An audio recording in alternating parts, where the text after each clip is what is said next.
Whether it's a jet, an airplane, a weapon, or a hallucinogenic substance, the issue is not their existence, but our inability to treat them with the respect they require. What we call civilized society often responds with panic and prohibition, especially when faced with things it does not understand. In truth, we are afraid of our own thoughts. Substances like LSD, psilocybin, mescaline, these are not drugs in the conventional sense. They don't numb the senses or send us into sleep. Quite the opposite. They awaken us.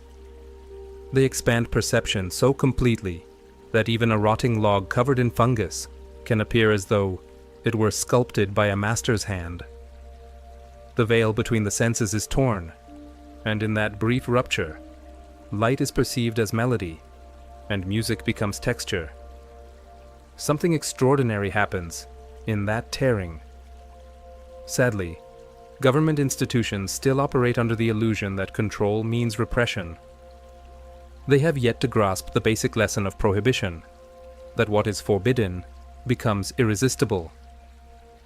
In trying to lock the door, they've made what lies behind it even more enticing. And behind that door lies not madness or fantasy, but the possibility of experiencing pure, unfiltered consciousness, something vast and real. The substances themselves are not the problem. The real challenge is us. To navigate such a landscape requires a guide, someone who is at once a pharmacologist, a mythologist, a theologian, and a lover of mystery. But such a figure does not fit easily into our institutions. So, the question remains, who will lead us through this mental wilderness? Because people will enter, whether we permit it or not. The only choice left is whether they will go in blindly and alone, or with a light in hand and a voice guiding them, whispering, "Look, look at what you are."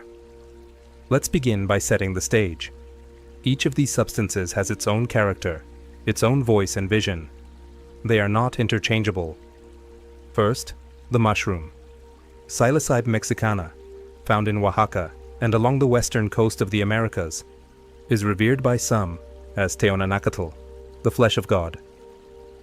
This small brown fungus is not taken for pleasure, but as a sacred ritual. It doesn't scream, it hums. It sings a song made of soil, of roots, and of rain. One doesn't feel as if they're flying, but rather deeply grounded, anchored to the earth itself.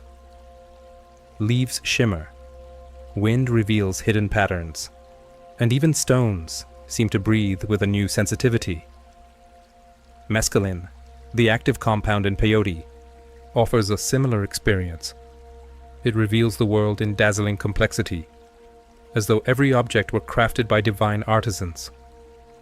I once held a rotting, fungus-covered log in my hands, and felt awe, not at its decay, but at its beauty. It looked like it had been carved in ivory and ebony by the hand of Cellini. Then there is LSD. Unlike the mushroom or peyote, LSD was born in a laboratory, yet that doesn't make it any less magical. It originates from ergot, a parasite on wheat, refined into diethylamide, an alchemical distillation of lysergic acid. Specifically, LSD-25. The mushroom whispers, but LSD radiates. It pulses with electronic brilliance, as if thought itself had been tuned to the frequency of the circuits. Its geometry is precise, its sensations like glass, sharp, clean, defined. No moss, no bark. Its offerings come with crystalline intensity. Each substance, then, is a key. Each opens a different door, leads to a distinct corridor within the cathedral of consciousness. And all of them, while delicate, are powerful tools, not toys. Just 100 micrograms of LSD, a mere 10,000th of a gram, can overwhelm most minds. Take more than that, and the journey becomes turbulent rather than illuminating. Now imagine the recklessness of those who brag about massive doses, shouting, 1,000 micrograms, as if such madness were heroic. That is not courage, That is like trying to land a jet on a village green. It is folly, not bravery. Humans have a curious tendency to confuse virtue with power, especially during youth. Yet the real insight offered by these substances lies not in how far they can take you, but in how clearly they allow you to see where you already are. After all, what use is a rocket ship if the pilot is blind? So consider this. These are not medicines in the conventional sense. They are not syringes, but instruments, closer in nature to microscopes or pianos. And like any precise tool, they require knowledge, respect, and discipline to be used properly. Once again, we confront the same dilemma. Who is fit to guide us? A psychiatrist may know the structure of the brain, but remain unaware of myth. A priest may speak of God, but not of biochemistry. A pharmacologist may be fluent in chemistry, yet deaf to the language of music. We have yet to produce a group of people who can navigate all of these realms at once. In the absence of such guides, society falls back on its most familiar tool: prohibition. But you cannot beat a vision out of existence with a club. You cannot arrest a question. These substances are crystalline in nature. They do not ask you what you believe. They ask what you see. And more importantly, who is seeing? Yes, these questions carry danger, but no more so than fire. Like fire, they are dangerous precisely because they are powerful, transformative, and impossible to ignore. Let us be clear. The chemical itself is not the threat. The threat lies in our unreadiness to confront what it reveals. Only a person unfamiliar with his own face is afraid of the mirror, and this is where things get truly complex. In matters of spiritual or psychological depth, we long for a guide, someone who can point and say, this way, not that. But psychedelics offer no such clear path. The mind has no well-marked trails. There are no sudden, convenient openings in the forest of consciousness. So we return to the question, who is qualified? A psychiatrist may know how to diagnose, and may possess an impressive vocabulary, but perhaps has never stood in awe before the mystery of the human mind. A priest may speak of the divine, but often from behind the shield of doctrine. A pharmacologist may measure a molecule with precision, but may never grasp the vision it can reveal. What we need is a new kind of person, someone who is at once scientist and mystic, doctor and poet, unafraid to speak in the language of myth, yet exact in their understanding of chemistry. But we have not trained such individuals, and in their absence, we live in a state of cultural confusion. On one side, there is spiritual hunger.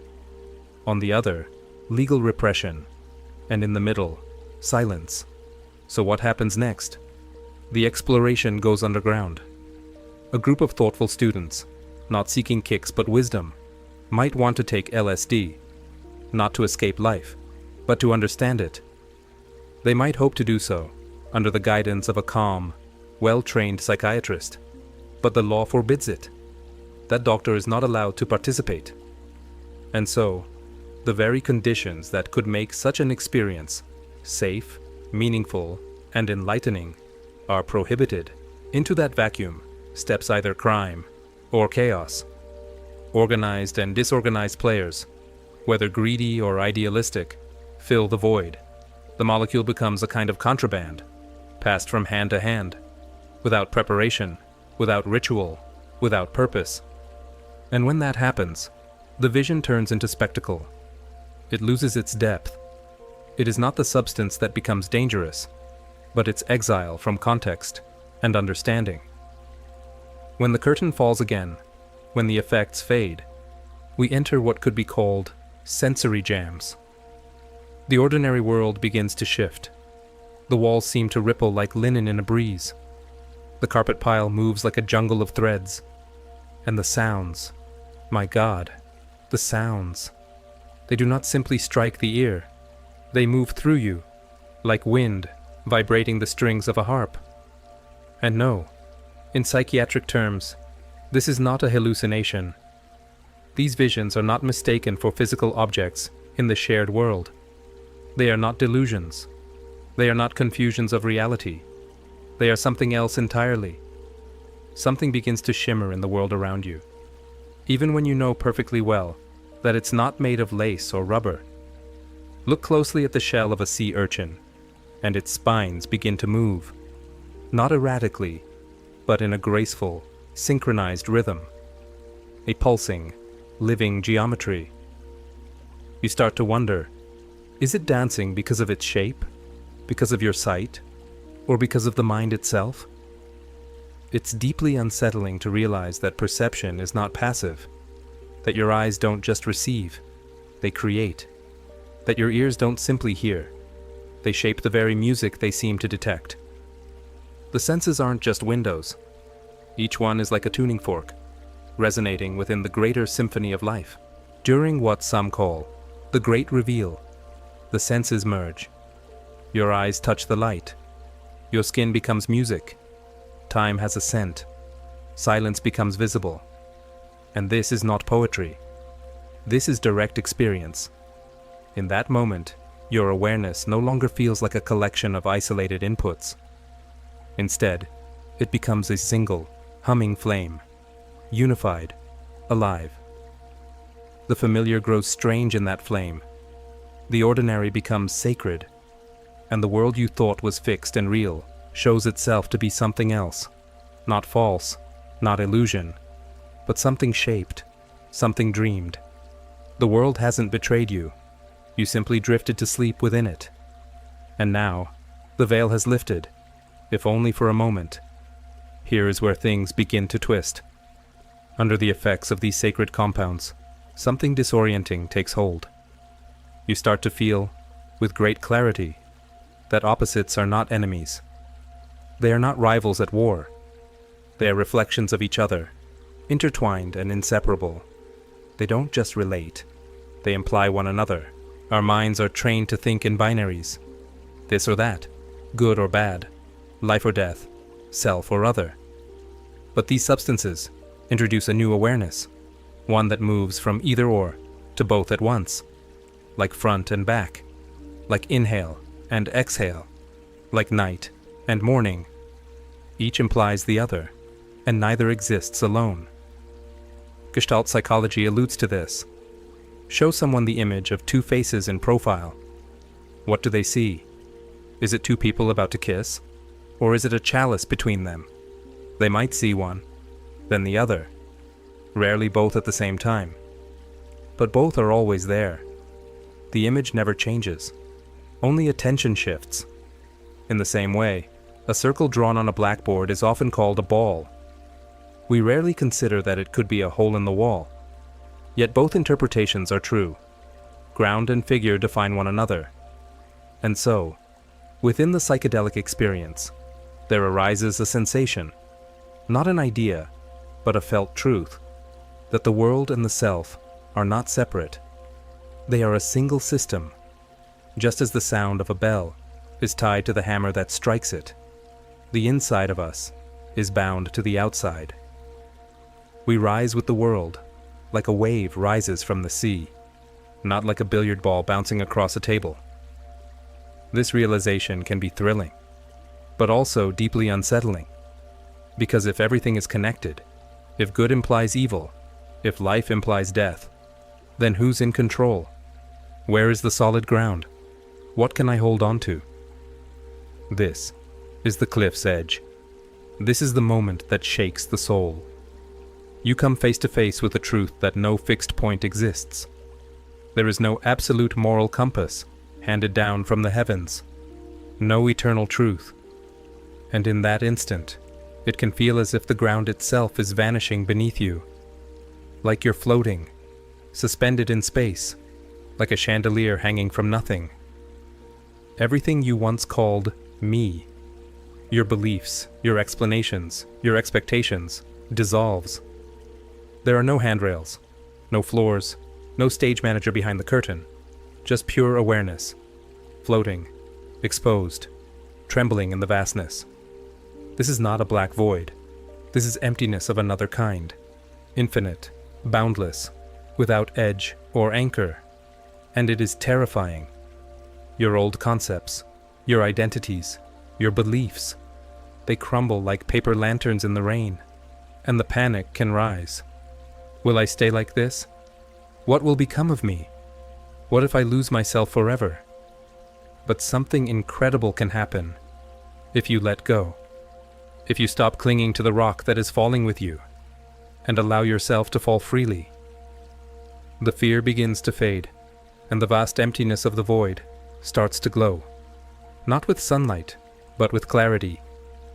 A stillness, a release of all tension, a presence that is not a thing, but simply being.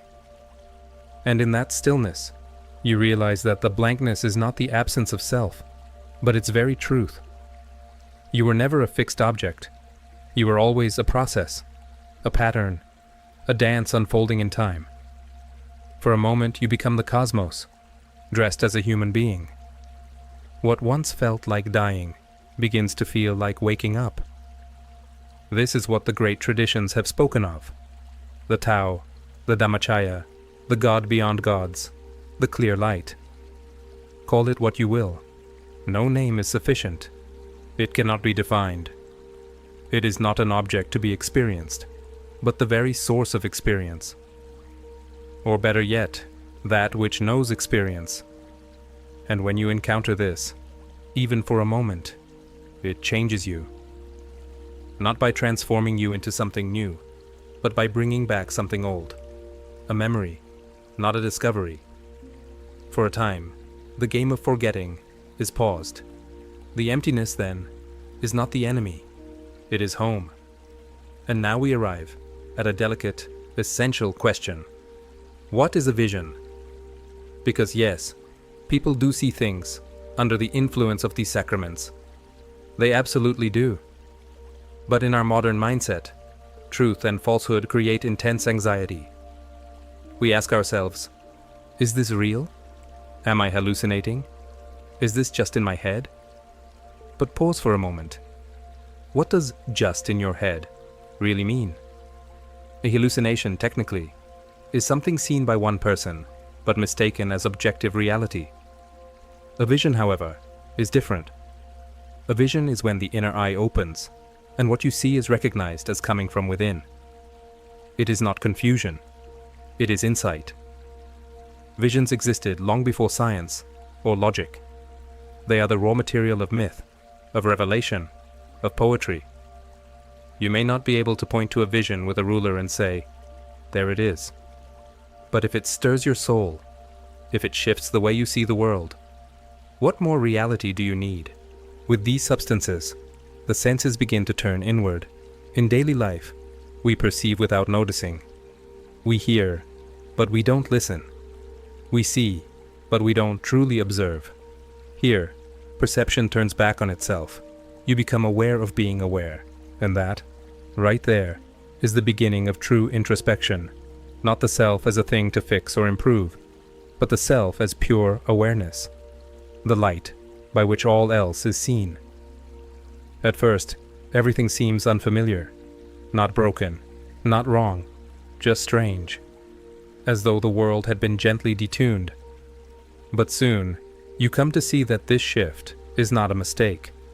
It's an invitation, an opportunity to ask, why do I usually see the world the way I do? Who taught me to frame it that way?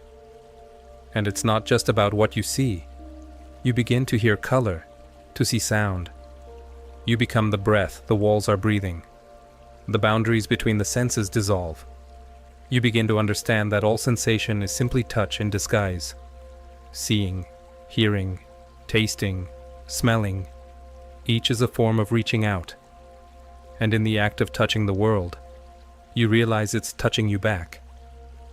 Eventually, the storm begins to settle. The veil that was torn starts to mend. The colors soften. The patterns slow their dance.